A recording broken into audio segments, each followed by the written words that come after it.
भारत के इतिहास में झांसी के पास स्थित ओरछा का एक अपना महत्व है। इससे जुड़ी तमाम कहानियां और किस्से पिछले कई दशकों से लोगों की जुबान पर हैं। कुछ लोग कहते हैं कि सबसे पहले लोगों ने बुंदेलखंड में रहना शुरू किया था।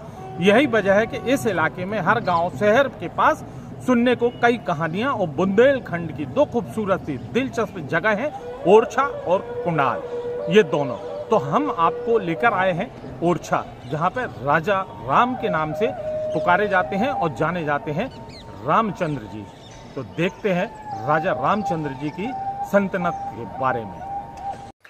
मध्य प्रदेश में स्थित ओरछा धाम एक छोटा सा शहर है जो जिला टीकमगढ़ के अंतर्गत आता है। यह शहर अपने आप में भव्य मंदिर और किलों में विश्व विख्यात है।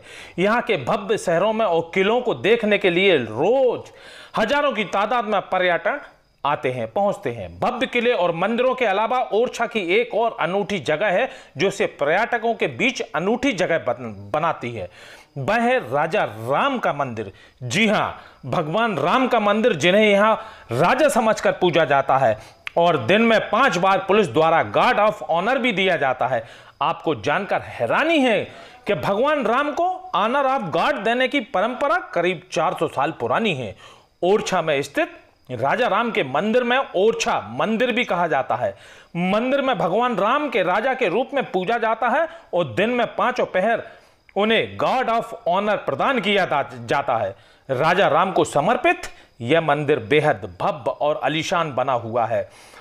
यह मंदिर देखने में एकदम महल जैसा प्रतीत होता है। इसकी बस्ती कला में बुंदेली स्थापना से बेजोड़ नमूनों को देखा जा सकता है।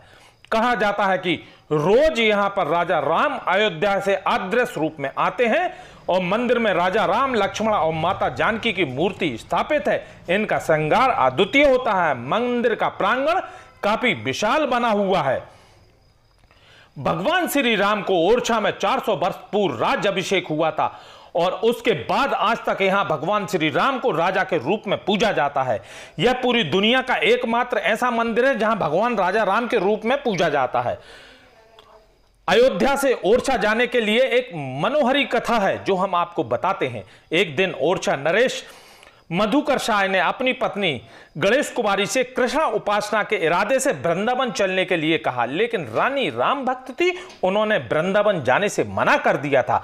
क्रोध में आकर राजा ने उनसे कहा था कि तुम इतनी राम भक्त हो तो जाकर अपने राम को ओरछा ले आओ।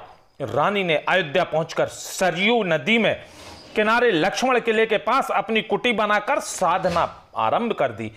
इन्हीं दिनों संत शिरोमणि तुलसीदास भी अयोध्या में साधनारत थे। संत से आशीर्वाद पाकर रानी की आराधना दृष्ट से दृष्ट होती गई और लेकिन रानी कई महीनों तक राम राजा के दर्शन नहीं हुए। अंत वह निराश होकर अपने प्राण त्यागने सरयू के मझधार में कूद पड़ी। यहीं जल की अतल गहराइयों में उन्हें राजा राम के दर्शन हुए। रानी ने अपना मंतव्य बताया। राजा राम ने ओरछा चलना है स्वीकार किया, किंतु उन्हें 3 शर्तें रखी। पहली, यात्रा पैदल होगी। दूसरी, यात्रा केवल पुष्प नक्षत्र में होगी। तीसरी, राजा राम की मूर्ति जिस जगह रखी जाएगी वहां से पुनः नहीं उठेगी।